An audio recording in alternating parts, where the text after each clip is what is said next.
You never think it'll go like this. Not on Christmas. Not at a table where the napkins are starched, the wine flows, the kids are tumbling in a haze of torn wrapping paper, and licorice-scented candles burn low. Not in your own family's house. Not with the people who are supposed to know you best. But this is how you find out. Not in a fight. Not an explosion. But in a chill that settles over the carved ham and the cranberry sauce. In the hush that eats at the edge of a song, and the sound of your heart pounding in your ears as you check your phone under the table. I had just put my fork down. The twins were shrieking with joy over some new Lego sets. My niece was already knee-deep in glitter from a craft kit I hadn't recognized. But my phone vibrated, a little pulse in my pocket. Habit, always a glance, even at Christmas. I shielded it under the lip of the table. And then I saw it. A charge. Well, not a charge. Several. $13,642.18. Department stores, online toy shops, gift chains. Every gift on this table. It felt like my ribcage caved in for a second. Who did this? I didn't say it loudly. Mostly to myself. But the whole table caught it, like an inhale that doesn't quite get out. Dad looked up from his red, bottomless wine glass, calmly. I locked eyes with him. "We voted," he said, voice light, like he was joking. "You don't have kids, so you should pay for the ones who do." I wish I could say I screamed. Instead, everything in me just froze. I looked to my mom, but she wouldn't meet my eyes. My sister busied herself pouring more Merlot, letting her twins' delighted shrieks, on my dime, I guess, fill the silence. I turned. Even my cousin Jeff, who lived off my loans, always sorry, always next Thursday, just shrugged. And something in me snapped. "Me, you used my card without asking. You just, what? Decided I should carry Christmas because I'm single?" And Dad didn't flinch. He went on explaining, patient, like I was a kid who couldn't understand the weather. "You don't have kids. Everybody else does. It's only fair. Spread the holiday cheer. You've got more to spare." I waited for Mom to speak up. She mumbled, "You always say you don't mind helping." Helping. That word. Like helping was just something expected. Like I had signed up for it. Helping is offering. This was something else. My voice shook. This wasn't helping. This was plotting. My dad shrugged. "It's just money. You have plenty." I scanned the table. 12 people, most of whom hadn't texted me once this year unless it was to ask for a payment, a ride, a huge favor, just this once. Yet here they were. Grateful, fat on dinner, and powered by the same unspoken deal. That I was their safety net because I was the only one who never needed saving. Or maybe I did. Maybe more than I ever admitted. "I'm not going to ruin the mood," I said, standing up. "I'm ending the show." My cousin hissed, "Sit down. The kids are happy. Don't make a scene." Dad smirked. "What does that mean exactly?" I met his eyes. Cold. "It means you're going to love what comes next." He laughed. Genuinely. Barked it, actually. Like I'd never stand my ground. Not me. Never. He didn't laugh the next day, because by then my phone was melting down. 53 missed calls. My cousins shouting. My mom weeping, the kind of crying she reserved for when she needed something. My dad actually begging. But then it was too late for them, because I'd already hit send. I'd barely slept that night. Not guilt, just a rising, sick certainty. The rot had finally ruined the floorboards. There was nothing left to cover up. No. People think a family's dysfunction arrives all at once. But it's slow, an infection, a trickle, 1,000 cuts. You only notice the damage when the ceiling caves in. How did it start for me? After college, I got a steady job. Not Rick, just consistent. My sister came home, pregnant at 23, and never really left. Cousin Jason figured things out for 7 years. My brother bounced from job to job, no plan, no finish. I was the one whose rent checks never bounced. The stable one. "You're doing well," Mom would say with a sad smile. "You don't need much." Aunt Shelley, when she picked up that temporary rent check for her son. "You're lucky, sweetheart. You should share that luck." And Gary. So I did at first. Foggy parental pride in being the responsible one. School supplies for the kids. Gas money for job interviews. Chipping in for birthday group gifts I'd never agreed to. I told myself this was love. That this was what families did. But the requests grew. Lost jobs. Missed payments. Launches of side hustles that sank and never mentioned again. Hospital bills for Uncle Greg's just-in-case emergency. I paid. Every time. No one said thank you. No one even checked in on my birthday. Not a card. Not a text. Nothing but new requests. It wasn't just the money. It was my time, my energy, my attention, my bandwidth. I became the default babysitter, the can-you-pick-me-up rescue, the only one who never needed to be saved. Or so they thought. I remember one Christmas Eve when I was sick, really sick, fevered and alone. I texted my mom, "Sorry I can't make it, I have the flu." She answered, "Okay, but can you still send the gifts? The kids are counting on you." Pronan. I sat there, wrapped in a blanket, shivering, and realized they only remembered I existed when there was a price tag attached. I was a lifeline until I grew tired of being pulled under. But the clincher. 3 months before that Christmas, a trip to the bookstore with my niece. I let her pick out whatever she wanted. $50 later, she was grinning, holding Slumpy, her new stuffed sloth. I was happy. Joyful for once. But when I dropped her off, my sister looked annoyed. "You're spoiling her.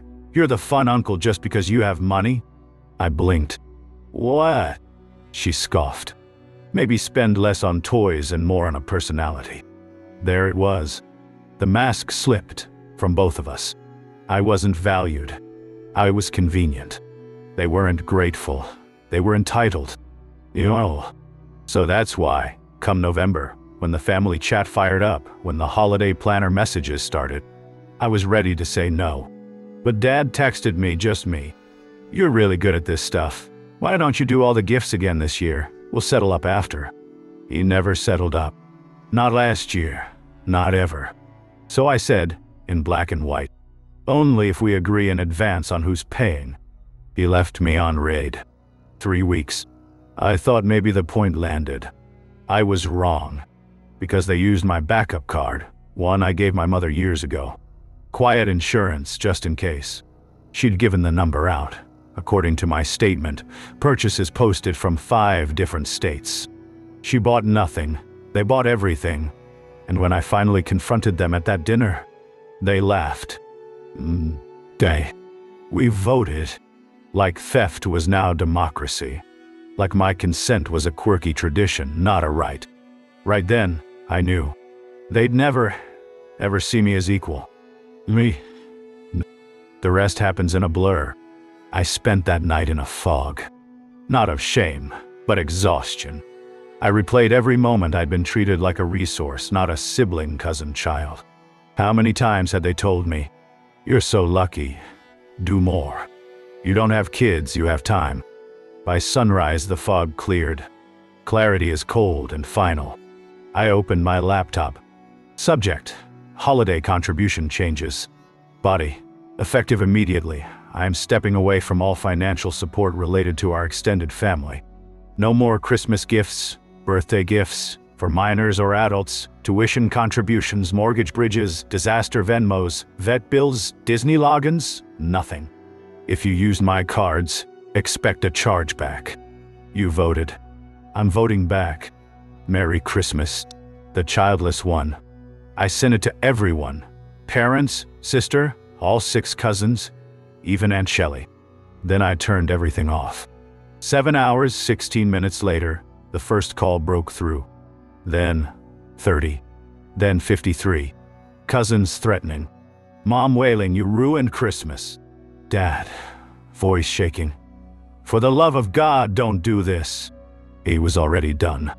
Bank fraud department confirmed. Unauthorized spending flagged. $3,600 in toys, electronics, and frills held up. Returns processed. Backup card frozen. Sarah tried to check into a hotel that night. Denied. Twice. I sat back and sipped my coffee for the first time with no debt to settle. The fallout was nuclear. My uncle, the only one who never asked for a dime, called, voice low. "Your mom's in tears. She says you ruined Christmas." I answered, "No, they did, when they turned me into a transaction." He hesitated then. "You really filing chargebacks?" "Already done." He sighed. "Can't say they didn't have it coming." He hung up. After that, the gloves came off. A parade of rage, guilt, blackmail, veiled threats. Even my sister. "You're acting like we drained your entire savings." I shot back. "I paid for your car last summer. You said you'd pay me back." She laughed. "You make 6 figures. You'll survive." That moment, when I realized they saw generosity as weakness. Not a gift, but a guarantee. Enough. That night, they showed up on my porch. Mom, Dad, Rachel. Faces stiff, arms crossed, shame bleeding into outrage. Mom's hands shook. "Can we talk?" I stepped back. "Say what you came to say?" She spilled, words bubbling out. "We didn't mean for it to happen this way. We just thought..." "What? That I'd shut up and take it again?" Dad interrupted. "Son, let's not turn this into a war. We're family." I laughed. "You started the war when you voted to rob me and called it fair." Rachel spat. "Oh my God, are you still on about this?" I exploded, voice shaking. "I paid for your car, for 6 months' rent. Do you remember that?" She sneered. "You'll survive." "And that," I said, "is the last time you ever treat me like a bank." Mom tried tears. "We just wanted the kids to have a good Christmas." I stared. "So you stole from me." Dad crossed his arms. "You need to fix this. Undo the chargebacks. Make this right." I stared. Said nothing. Then Dad got dark. "Think about how this looks. You want the world thinking you betrayed your family over a few gifts." I didn't blink. "I want them to know I grew a spine." And then, the words that made my mom gasp, Rachel screech, Dad go white. "I'm done. This weekend I'm moving to another state, alone. I've already blocked your numbers. This is over." I opened the door. "Get off my porch." For the next 2 days, there was only silence.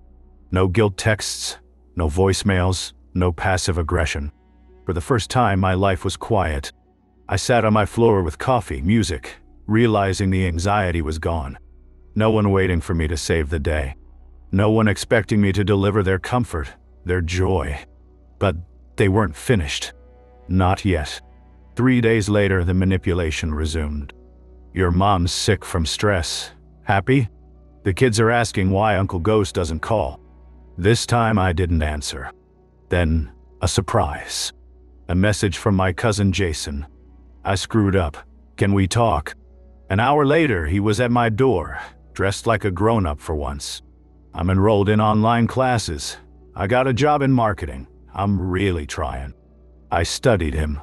"Are you here for money?" He shook his head. "I was jealous. You had your life together. No chaos, no constant noise. I hated it. I made it your problem." I waited for the ask. It didn't come. He left. 30 minutes later, my bank pinged me. Someone tried to reset my online access. Jason. He hadn't changed. Even apologies were just new opportunities to manipulate. That was the last straw. I locked everything down. Every password, every backup card, every door. And then, freedom. I left. New apartment. No relatives within 400 miles. A fridge stocked with food I actually wanted. My first night, I put my phone on Do Not Disturb, not because I expected anyone to call, but because I knew finally they wouldn't. Silence. Sweet, piercing silence. They tried for months. New numbers blocked. Burner Instagram messages. Come home. We're family. Enough is enough. I laughed. Enough is enough. I already said that when you voted to steal, when you decided my life was a piggy bank to break open for Christmas. Now, enough isn't a plea. It's a boundary. I started therapy. The first time my therapist listened quietly, then said, "You were conditioned to believe love must be earned through sacrifice." That sentence stuck. Every memory, every transaction was a lesson. If I gave, I was in the club. If I paid, I mattered. If I sacrificed my peace, my family kept pretending they cared. That's not love. That's control. People ask me, "Do you regret it?" Not for a heartbeat. I regret not walking sooner. I regret all the holidays I paid for, all the birthdays I remembered when no one remembered mine.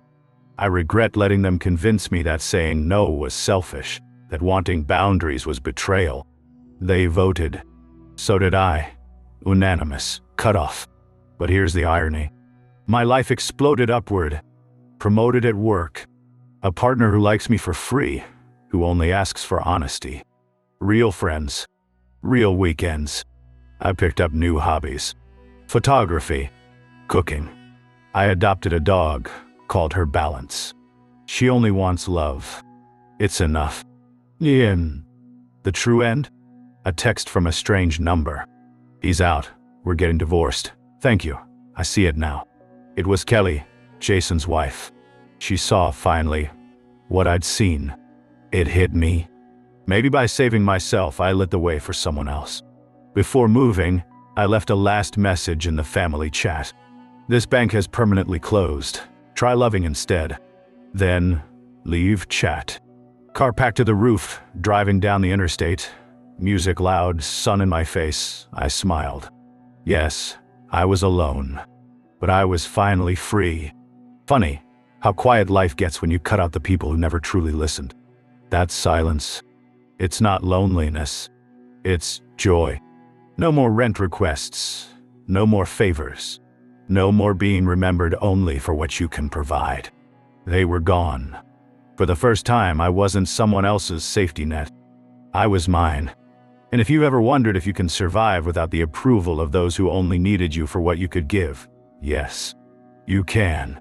It is a gift to yourself only you can give. And it's worth more than anything you'll ever buy.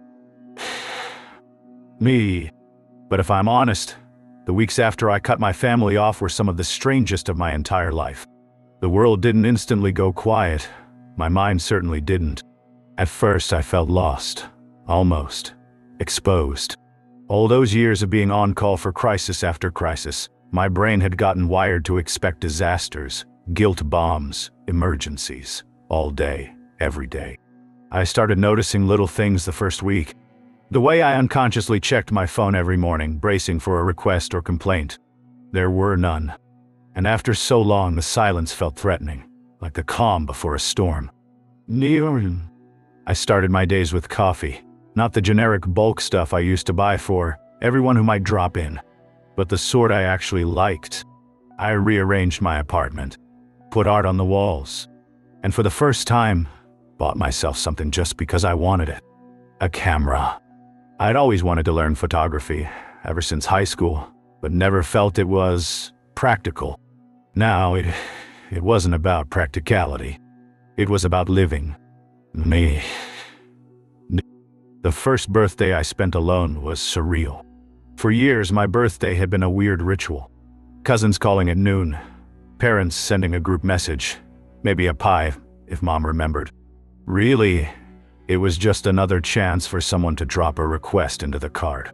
"Hey, by the way, since you're celebrating, could you help us with rent this week?"